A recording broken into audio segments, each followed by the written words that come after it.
meadow. Like she is just, and not even like a bull in a china shop, or she's just a peaceful meadow, and she is like rampaging, and not in like an angry way. She's just so full of life and energy. Like she's just, you can't restrain her. And so I love that. And then Kaya, which is also super, super fitting. I thought I kind of made her name up to a certain extent because we had agreed on Kai as a boy, and then we found out we were having a girl and we couldn't find another girl name we could agree on. So we're like, okay, we'll just use our boy name, but as a feminine kind of version. So we named her Kaya. And that name in Japanese, which is ironic because I was born in Japan, means forgiveness. And I loved that because I really, truly feel like if there's karma here, it's her karma or her kind of letting me know that it's okay. Like, because I hold myself to a super, super high standard in almost all things. And this child's just like so forgiving. Like her sister just kicked her in the face last night, like, super hard. Like she was crying, her nose looked all purple. And we put her sister in timeout. And then we're like, okay, Kaya, it's time for you to go to bed. And she's like, okay. And she goes over and she gives Kaya or Everly a hug and a kiss. And she says, good night, I'll see you in bed. And I'm like, this is magic. Her true magic is the ability to forgive people. And like I learned so much through like watching her interact with the world. Because Everly is the total opposite like mentality. She does things out of spite. Like she can sometimes just be mean, and I'm like, I don't know how to like give her a little of what we gave Kaya, or if that had anything to do with us. But I think Kaya and Everly are really super important to each other too. Like I think Kaya has a lot of keys for Everly, and maybe Everly has a few keys for Kaya as well. We'll see. Well, yeah, and yin and yang, no matter what side or color you like better, the other one is required. And I feel like they do have that yin and yang energy, where Kaya has more of that biblical Jesus, forever loving and forever forgiving energy. And then you've got a little wild boar who's going to rampage. All wonderful and fantastic, just different frequencies and expressions. And yes, if you pick the womb you come out of, you certainly have a very good knowing and even agreement to who your siblings are going to be. Whether, when people get here, they're like, I can't believe I picked my sister. And I'm like, why, you guys don't get along? They're like, never. And I'm like, that's why then. You wanted to try to do that and get along or balance each other out or however. Fix it, karma. Yeah. So excellent. I'm trying to think like if your daughters if either one of them resemble you more, but I think that you're probably a blend of both. I don't think you're a wild boar by any stretch of the imagination, but I think that you are a tiger in business, and you definitely are aggressive in that space. So I can see that where your younger daughter got a little bit of you, and then the very spiritual, heartful, compassionate, giving healer space, of course, I can see your daughter Kaya following you in that space. So they do have a little bit of the, both of them got a little different piece of you. I like it. Yeah, that's right. That's fun. And then your husband's like, oh my God, what's happened here? I got too many of them now. I teach. No, if anybody, Kaya takes after him and his mother. They're just master space holders. It's magical to watch the way that they interact with people, even when they've been wronged. It's really special. Unconditional, forgiving, and in love. Isn't your mother-in-law a psychologist? She has a PhD in education. I believe it might be more specific than that, but she is just a lifelong learner, basically. Mm-hmm. Yep. Lifelong holder of space. Yeah. Excellent. Absolutely. Your husband and your daughter get it from her. Wonderful. Mm-hmm. Or of course, for many of you, but definitely her. Yeah, awesome. We're going to go to a quick commercial. We have a brand new commercial for our sister station, Heart Over Ego, and we're going to play that, and then we're going to come back and talk about setting boundaries and self-care during the quarantine and into the future. So we will be right back. Welcome to Downward Dogma.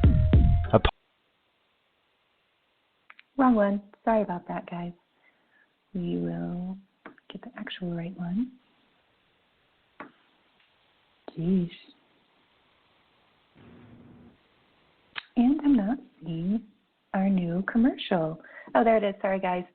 You are listening to Heart Over Ego Radio. We are a network of shows with a lineup that's sure to raise your vibrations and guide you into your best life. Tune in on Sundays to Everyday Psychic Radio. On Mondays, it's the Alchemy Sisters. Tuesdays, it's Radical Spirituality. On Wednesdays, it's All for One is Love. And on Fridays, take a listen to Rain Radio. Amazing shows produced just for you 5 days a week, only on Blog Talk Radio. This is a Heart Over Ego Radio production. And that's our new commercial. Sorry about the technical difficulty. And we are back. This is Downward Dogma, and we are on the Third Eye Political Radio podcast network. And you're here with Jennie and Sarah. And Sarah, I think we'll pick back up with some boundaries around having so many things going on at once. And like we discussed at the beginning part of the show, we really don't multitask. We can really only focus on one thing at a time, and not expecting ourselves to do 3 things at once is probably pretty good and healthy for our nervous system and our adrenals. So let's talk about boundaries. I've had to really set up a lot of boundaries. Mine happen to be saying no and pushing people out to a later appointment than what I'm normally used to pushing people. So that pushes up against my production and the way that I like my flow to go. And I don't like people to have to wait too long if they have an issue. They can get in with me. I do professional healing and psychic work, and these are uncertain times. So I sometimes have to have people wait a couple weeks to see me, and I don't like doing that, but I've had to put up the boundaries, because the other side of that is if I don't put up the boundaries and make myself take 2 days off or at least 1 day off a week, I then run myself ragged, and then I'm burnt out, and I don't love my job when I'm burnt out. So in order to keep myself healthy and keep energy moving properly, and to be able to help each other at help people at the caliber I want to help people, I've had to implement breaks. And I don't think I'm a workaholic. I just have a hard time telling people no or later. So I've had to work on that. Guilt, I guess, is what it is. So any particular boundaries you've had to put up for yourself? That's a really good question. This has been something that I've been consciously focusing on the last couple of weeks, and I've been doing a wide array of let me start by saying, if I was capable of setting my own boundaries without a reason, I would have already done it. You know what I mean? Like, if that was something that comes natural to me, I would already have that rhythm, but it doesn't. And so I went seeking outside of myself to, figure out a way to protect my energy a little bit more and give myself more opportunity to recharge and rest. And that may look different for everyone. Like, someone might be taking a course on organization or block scheduling, or like maybe any number of things, right? Maybe I have been kind of looking more on the spiritual side, because that's where I look for all my answers. And I've really started playing with the information that's offered to me by a couple different things. One is human design, which is really fascinating. And if you haven't ever gotten into it or, looked into it, then I recommend it. There's like a free website to get what your human design is. And then you go down the rabbit hole researching all the things that means. It's like anything else in the spiritual world. It's not really all laid out there. You got to go do the work. What are you? I'm a manifesting generator. So I have both the characteristics of the manifestor and the generator. So the manifestor is someone who can, just speak it into existence and have great ideas. And then the generator is the people that actually go and do it. So I have ideas, I do it. I have ideas, I do it. It's exhausting. But I can't help myself. So what human design has taught me is that being someone that can speak it into existence and then also do it means that I can seriously see the boulder in front of the mountain and put it at the top of the mountain. But it all depends on how much work I want to do to get it there, right? And so if I lean into the manifesting design philosophy, then the fastest, easiest, and most efficient way for me to accomplish things that I'm trying to accomplish is, one, to speak it into the universe, saying, like, this is really what I'd like to do. and then to wait for the universe to respond with some sort of sign or symbol that basically gives me permission because the success will be there. Now, if I decide it's a good idea and then I just go and do it, it may just fall flat, and the universe is like, well, if you had waited for my advice, I would have told you that was a dumb idea. So like, and I've done that a lot. I do that a lot. I just like, oh, great idea, I'm going to do it. And then I'm like, why doesn't anybody want this idea? Why doesn't it? I spent so much time and energy spinning this up, and now it's not really of interest to anybody. And now I know why. So that's one of the ways that I'm trying to like not spin myself up so much, is by leaning into, the manifesting generator kind of philosophy there.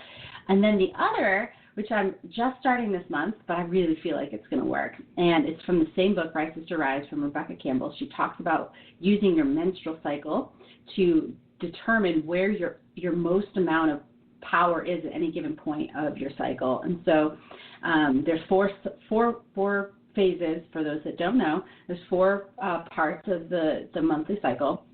There's the pre-ovulation, ovulation, premenstrual, and menstrual. And each one has its own kind of where you're going to find the most amount of power.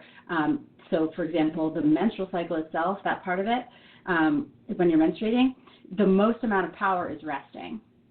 So whenever you have your period, if you just consciously stop trying to push projects forward, have ideas, write it down, read a book, do some research, like put your feet up.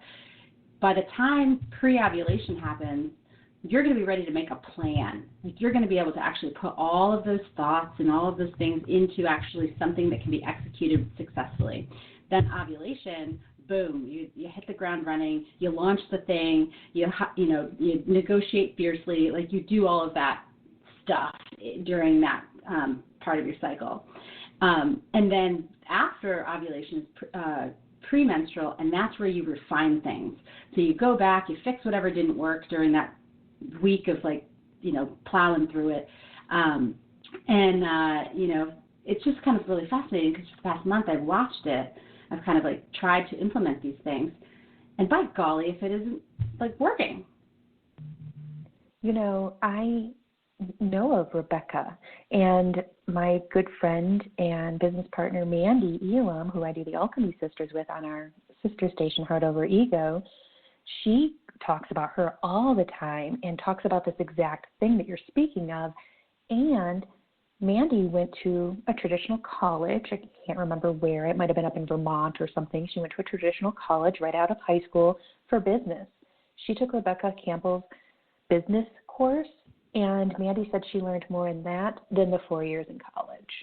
She said that she is a whiz at breaking things down so that you can comprehend them, and especially if you are a budding healer that wants to start their business and get it going.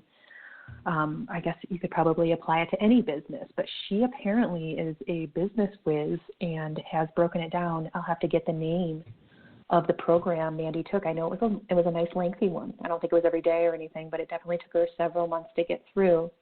But getting through it, she said it was worth more than her college education. Mm-hmm. I can imagine. I mean, her book isn't a business book. It's although if that's where you're looking to gain inspiration from, you will learn a ton about business because she's very successful at it. But it really is kind of about really leaning into your feminine and stop working against it, which is basically, if you look at the general world, it's very masculine in its energy. It's 8 hours, and you come in, you punch a clock, you work like crazy. Sometimes it's 10 hours, because deadlines, being there the first and leaving the latest, that's how you demonstrate that you're of value, and it's just super, super masculine. Whereas us leaning into our feminine, maybe I'm of more value to you not producing like a crazy cog in a wheel. Maybe if you just let me pause and stop producing for you, I'll have an idea that will triple your income, but you've got to let me rest. You've got to let me kind of pause in between producing so that I can regain and have creativity and to remind the listeners, it's not just feminine and masculine meaning male, female. some of the greatest artists in the world were men, right? They're creative. They could not have possibly created if they were constantly also having to